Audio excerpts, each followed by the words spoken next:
नमस्कार.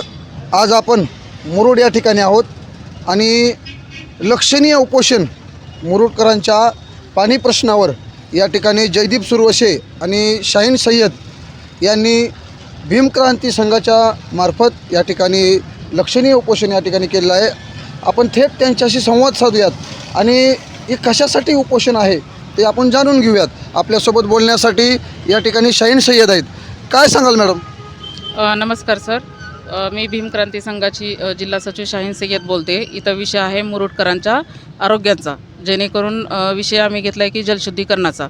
आमचा एकच विषय आहे की जलशुद्धीकरण लवकरात लवकर तातडीने चालू करून पूर्ण गावाला माझ्या स्वच्छ आणि निर्मळ पाणी मिळण्याबाबत. हे बघा, मुरुड शहराला जल जीवन मिशन अंतर्गत या ठिकाणी पाणी पुरवठ्यासाठी एक योजना आली होती आणि त्या योजनेचं जलशुद्धीकरण या ठिकाणी संपूर्ण गावाला स्वच्छ पाणी मिळावं यासाठी या ठिकाणी करण्यात आलं होतं. परंतु यांचं असं म्हणणं आहे की केंद्राकडं दुर्लक्ष आहे, पाणी तेवढं स्वच्छ गावाला मिळत नाही आहे. आपण जयदीप सुरवशे आपल्यासोबत बोलण्यासाठी आपण त्यांच्याकडनं जाणून घेऊ. सर, काय सांगाल? जे मांजरा धरणामधून अशुद्ध पाणी येतं आहे त्याचं एकमेव कारण आहे की जिल्हा परिषदची कन्याशाळा पाडून जागा हस्तांतरित करून जे जलकुंभ उभा केलेला आहे ते जलकुंभ बंद असल्यामुळे डायरेक्टली अशुद्ध पाणी पंप हाऊसद्वारे मुरुडकरांच्या नळाला येतं. ज्यावेळेस ही मला गोष्ट कळाली त्यावेळेस मी काय केलं की हे काम कोण केलं हे पहिल्यांदा विचारलं. त्यावेळेस मला लोकांकडून कळालं की जीवन प्राधिकरणाकडून हे काम झालेलं आहे. त्या संदर्भामध्ये मी जीवन प्राधिकरणाचे कार्यकारी अभियंता यांना निवेदन दिलं की ते फिल्टर दुरुस्त करण्यात यावं. त्यानंतर त्यांनी मला हे पत्र दिलं ही जीवन महाराष्ट्र प्राधिकरणानं की ही योजना जी आहे आम्ही एकतर्फी योजना मुरुड ग्रामपंचायतला हस्तांतरित केलेली आहे. याचे लेखे जोखे बंद करण्यात आलेले आहेत. याच्यावर आता आम्ही 1 रुपयाही खर्च करू शकत नाही आणि याची सर्वस्व जबाबदारी आता मुरुड ग्रामपंचायत आहे. म्हणून त्या संदर्भामध्ये पुन्हा नंतर भीमक्रांती संघटनेच्या वतीनं पुन्हा नंतर मुरुड ग्रामपंचायतलाही पत्र दिलेले आहे. त्यावेळेस शाहीन सय्यद होते आणि मस्केही सुद्धा होते ग्रामपंचायतला निवेदन दिल्यानंतर. त्यानंतर मी पुन्हा नंतर ग्रामपंचायतने आम्हाला सांगितलं की ही योजना एकतर्फी हस्तांतरित करण्यात आली. किती तारखेला पाठवलं पत्र? ह्याने 10 तारखेला 10/11/2023ला आणि 20 तारखेला ग्रामपंचायतने ह्यांना पत्र दिलेलं आहे जीवन प्राधिकरणाला. कधी? 20/11/2023ला. ही सदरील कामे पेंडिंग आहेत आणि एकतर्फी योजनेला आमचा नकार आहे. सर्व कामं तुम्ही पूर्ण करा, पूर्ण करून पुन्हा नंतर ती योजना आमच्याकडे हस्तांतरित करा. तर या ग्रामपंचायतच्या निवेदनाला 20/11/2023ला दिलं तरी त्यांनी रिप्लाय दिलेला नाही आणि कुठलेच पेंडिंग कामं पूर्ण केले नाहीत. मग ते फिल्टर असतील, गावातले जे काही अंतर्गत रस्त्याचे कामं झालेले असतील किंवा कुठं जलकंबूला गळती असेल, ही काही कामं त्यांनी केली नाहीत. पुन्हा नंतर ग्रामपंचायतनं पुन्हा 6 महिन्यापूर्वी एक पत्र दिलं कार्यकारी अभियंत्याला फिल्टर दुरुस्ती संदर्भात. तेही झालं नाही. आपलं निवेदन दिलं, फक्त आपल्याला एक पत्र मिळालं आणि पत्राच्या अनुषंगानं आपण पुन्हा पाठपुरावा करायला सुरुवात केली.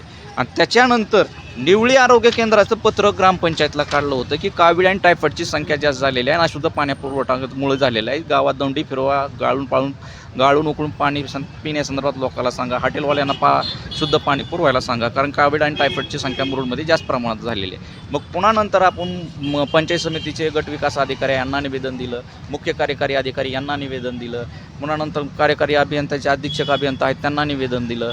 पुन्हा नंतर बाबा हे जलशुद्धीकरण केंद्र सुरू करा म्हणून. मग उपअभियंता पंचायत समिती यांनी ग्रामपंचायतला पत्र काढलं की बाबा ते फिल्टरचं नेमकं काय प्रॉब्लेम आहे त्याचा अहवाल सादर करा.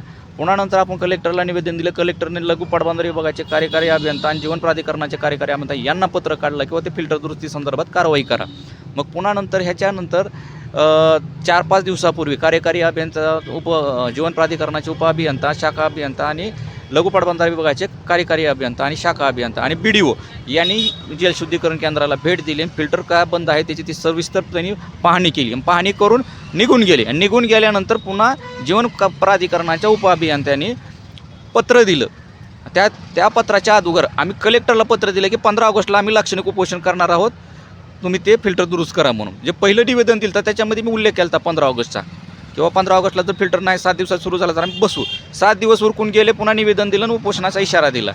याच्यानंतर हे काय केलं, कार्यकारी अभियंता आपलं लघु पाटबंधारे विभागाचे उपअभियंत्याने ग्रामपंचायतला पत्र काढलं की लेखे जोखे बंद केले आहेत, एकतर्फी योजना हस्तांतरित केलेली आहे, तुम्ही त्याचा खर्च करा, मालक पालक तुम्हीच आहोत आणि उपोषण करताना तुम्ही सांगून परावृत्त करा की आम्ही ही फिल्टर दुरुस्त करू म्हणून. हा विषय इथपर्यंत आला.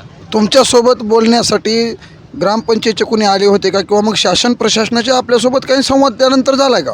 आताच जस्ट मुरुडचे उपसरपंच यांनी आम्हाला सांगितलं की आम्ही या योजनेची पूर्णतः चौकशी करण्यासंदर्भात आणि एकतर्फी योजना जी आमच्या माथ्यावर टाकलेल्या आहे ग्रामपंचायतच्या, त्याची सखोल चौकशी आणि गुत्तेदाराच्या काम केलेल्या कामाची सखोल चौकशी करण्यासंदर्भात मुख्यमंत्री, पाणीपुरवठा मंत्री आणि पालकमंत्री लातूरचे यांना निवेदन देणार आहोत असं त्यांनी स्पष्ट. उपसरपंचांनी दिलेल्या शब्दावर ग्रामपंचायतचा विषय आहे, विषय आरोग्याचा आहे, पाण्याचा आहे. त्याचं गांभीर्य त्यांनी आता निवेदन केलेलं, टाईप केलेलं मला दाखवलं आहे. आता ती देतो म्हणलेले आहेत, देतील. ती देतील न देतील, पण आमच्या संघटनेची, भीमक्रांती संघटनेच्या वतीनं जोपर्यंत फिल्टर सुरू होत नाही तोपर्यंत पाठपुरावा सुरू राहील. आणि ज्या वेळेस पाणी फिल्टर सुरू होऊन मुरुडकरांच्या नळाला येईल त्यावेळेस हा विषय थांबवला जाईल. तोपर्यंत आपण उपोषण करणार आहोत. हा सध्या लाक्षणिक उपोषण आहे.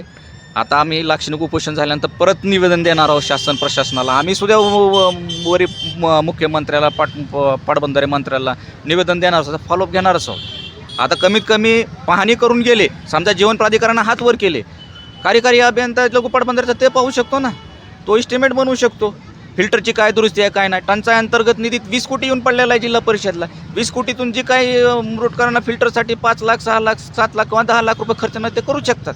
तर तसं त्यांनी आतापर्यंत केलं नाही. आता ते फिल्टर सुरू करायचं म्हणलं तर जीवन प्राधिकरण हातवर केलं म्हणजे ह्यांना तर त्यांनी हातवर केले तर लोकपाटबंधारे विभागानं करावं, ती अंदाजपत्रक बनवावं, त्याचं तात्काळ मान्यता द्याव्या आणि कामाला सुरुवात करावी टेंडरकडून. बघा, खूप गांभीर्यानं घेण्यासारखा हा विषय या ठिकाणी जयदीप सुरेश यांनी मांडलेला आहे. पाहूयात यावर शासन प्रशासन काय निर्णय घेतो, लघु पाटबंधारे विभाग काय याच्यावर बोलतो आहे आणि स्थानिक प्रशासन यावर काय निर्णय घेतो आहे. तुर्तास एवढेच. मी news reporter Anil Tele, Tejnagari news, Murud.